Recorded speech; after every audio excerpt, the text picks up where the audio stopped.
Bonjour à toutes et à tous et bienvenue sur GCN pour revivre les meilleurs moments de la deuxième étape du Tour de Suisse.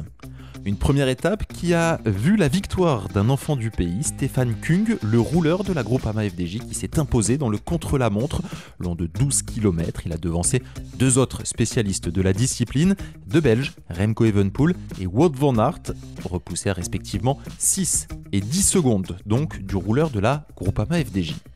Deuxième étape entre Béraud-Münster et Notteville, 173 km 700, d'une étape, semble-t-il, dédiée aux routiers sprinteurs. Mais attention, 3 ascensions répertoriées en 3e catégorie, mais également 3 sprints intermédiaires, dont 2 gratifiés en bonification. Sur la ligne de départ, un hommage est rendu à Micky Scher, le Suisse de l'équipe AG2R Citroën, qui tirera sa révérence, prendra sa retraite à l'issue de la saison.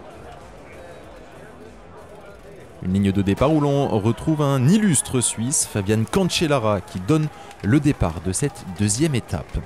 Micky Scher, justement, a de la suite dans les idées. Le coureur suisse qui passe à l'offensive, il est accompagné de Nicolas Zukowski. Les deux hommes ouvrent la route, mais le peloton les tient au respect. 2 minutes 30 seulement d'avance pour les hommes de tête. Une étape dévolue aux routiers sprinteurs, donc il y en a dans cette liste de départ. Merlier, Demar, Meeus, Coquard, Groves, Sagan, Girmay, Van Aert pour ne citer que. Les sprints intermédiaires animent cette étape avec Mauro Schmid de la Soudal Quick-Step qui anticipe et surprend Wout van Aert pour aller gratter une petite seconde de bonification. Dans la foulée, le deuxième sprint intermédiaire avec cette fois-ci Remco Evenepoel qui anticipe également et qui vient gratter une seconde de bonification. Il pointe donc désormais à 5 secondes du leader Stefan Küng. Une étape, semble-t-il, tranquille jusqu'à ce 31e kilomètre où une chute implique une vingtaine de coureurs. On retrouve parmi les malchanceux Cataneo, Groves, le sprinter, mais également Jevine ou encore Koen Bouwman. L'échappée donc qui voit ses chances se réduire au fur et à mesure des kilomètres. Petit baroud d'honneur pour terminer pour Nicolas Zukowski pour s'assurer également le maillot de la montagne. Il passe en première position et sera donc, s'il franchit l'arrivée, le leader de ce maillot de la montagne à l'issue de l'étape.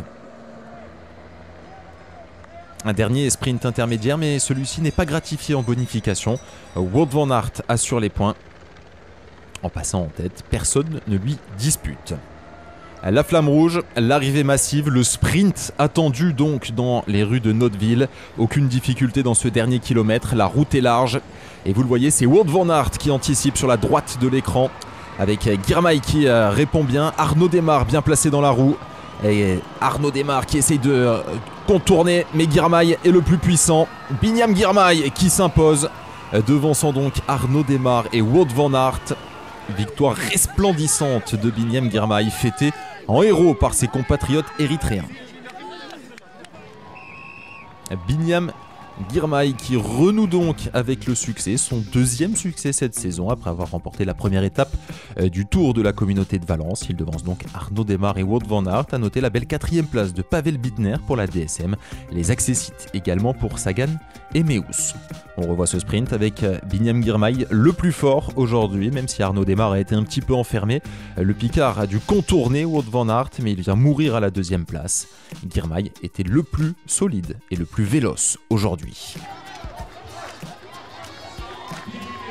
Après la victoire de Zimmermann sur les routes du Dauphiné, c'est une nouvelle victoire en World Tour pour cette équipe Intermarché Circus Wanty. Au classement général, Remco Evenepoel pointe maintenant donc à 5 secondes. Wout van Aert était à 10 secondes ce matin, mais grâce à sa 3e place, il gratte 4 petites secondes de bonification. Et donc maintenant à 6 secondes de Stefan Küng, toujours leader vêtu de ce beau maillot jaune.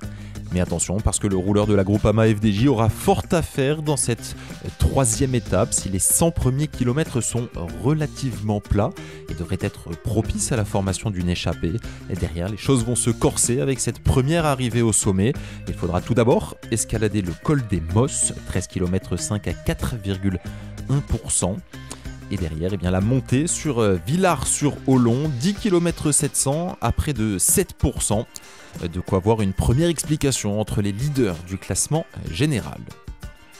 La 11e victoire dans la carrière de Binyam Girmay, et il y aura évidemment à retrouver sur GCN les meilleurs moments de la 3e étape.